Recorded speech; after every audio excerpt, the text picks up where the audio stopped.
어제 미국과 중국의 극적인 잠정 관세 합의, 뭐 깜짝 우리 다 놀랬죠. 그래서 그걸 통해서 제가 두 가지를 말씀을 좀 드렸는데, 첫째는 지수의 추가 상승이 가능할 것인가, 둘째는 주도주의 교체가 있을 것인가 하는 점이 되겠는데, 이게 중요하죠.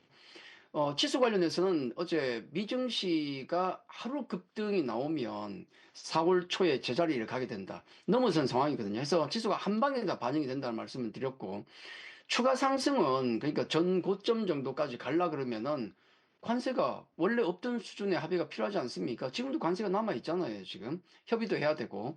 그래서 오늘 밤 미증시가 추가 상승이 가능한지 확인이 좀 필요하겠고, 우리는 좀 아쉽긴 하지만 진짜 눈꽃만큼 올라오면서 맛만 봤죠. 딱 맛만 봤습니다.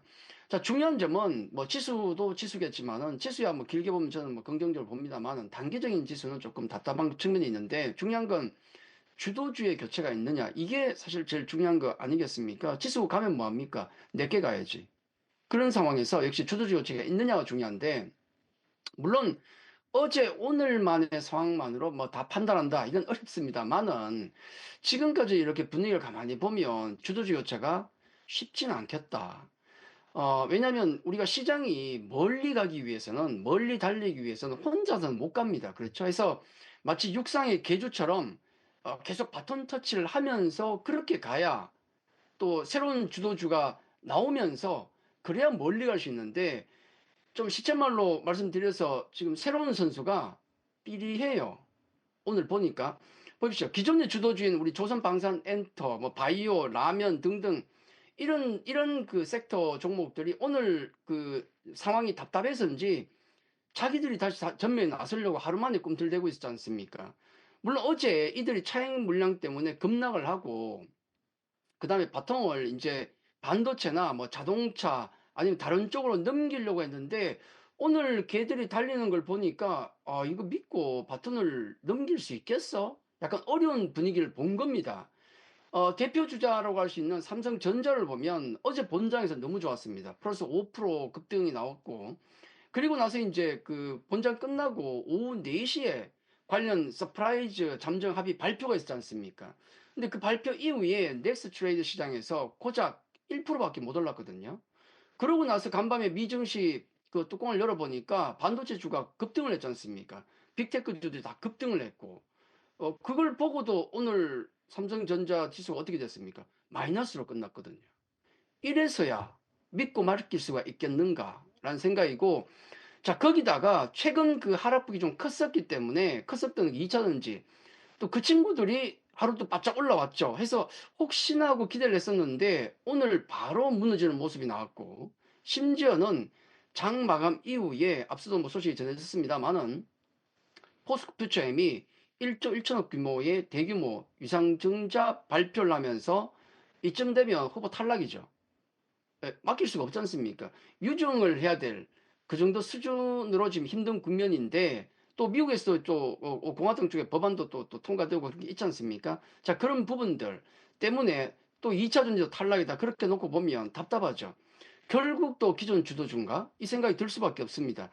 자, 기존 주도주들이 너무 달려와서 숨이 가빠서 좀 쉬려고 하는데, 마땅히 바톤을 넘길 적이 없는 거예요, 지금. 그래서 얼마나 답답했으면 기존 주도주 중에서 하나인 바이오주 오늘 급등했겠습니까? 물론 트럼프의 약간이나 악재가 새롭게 해석이 되면서 시세가 나온 것도 있지만은, 결국 이렇게 되면 기존 주도주 네스의 순환매가 유력하지 않을까, 그런 생각이 좀 들거든요. 기존 주도주의 공통점은 서프라이즈 실적입니다. 그러니까 허상이 아니라는 거죠. 그리고 향후에 강한 성장 모멘텀을 가지고 있죠. 중요한 건 1, 3분기가 뭐 컨센 대비해서 60% 70% 그렇게 서프라이즈 나왔다가 중요한 게 아니고, 그 성장세가 2분기와 하반기까지 이어질 수 있느냐는 건데, 이들 대부분이 거기에 대해서는 긍정적인 평가를 내리고 있습니다. 자, 주가가 많이 올라와 있기 때문에 현재 차익매물 나올 수 있습니다만은, 그 하락은 결국 밸류에이션 하락이기 때문에 누군가에게 또 기회가 되는 거죠. 자, 정리하면 이렇습니다. 관세적인 리스크 약화되긴 했지만 아직 남은 게 많죠.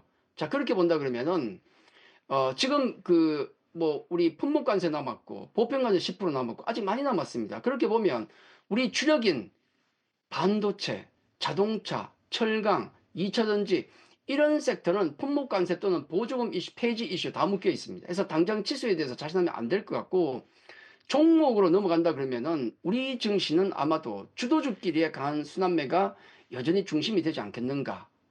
그렇게 생각이 들고 두 번째는 아마도 이슈가 발생하는 섹터의 테마가 돌아가지 않을까. 그게 뭐 정책 테마든 우크라이나 휴전 테마든 아니면은 또 5월이면 도지에서 회사로 돌아오는 일론 머스크 관련주든 그렇죠? 물론 이제 실적을 겸비한 주도주에 못 미치겠지만은 시장의 빈틈을 조금 메워주진 않을까 하는 생각이 듭니다. 두 가지죠. 기존 실적 주도주 조정 시 매수 관점은 여전하다. 두 번째, 나머지 테마 섹터 관심 있게 보셔야 되는데 이쪽은 짧게 돌리는 전략이 가장 무난해 보입니다.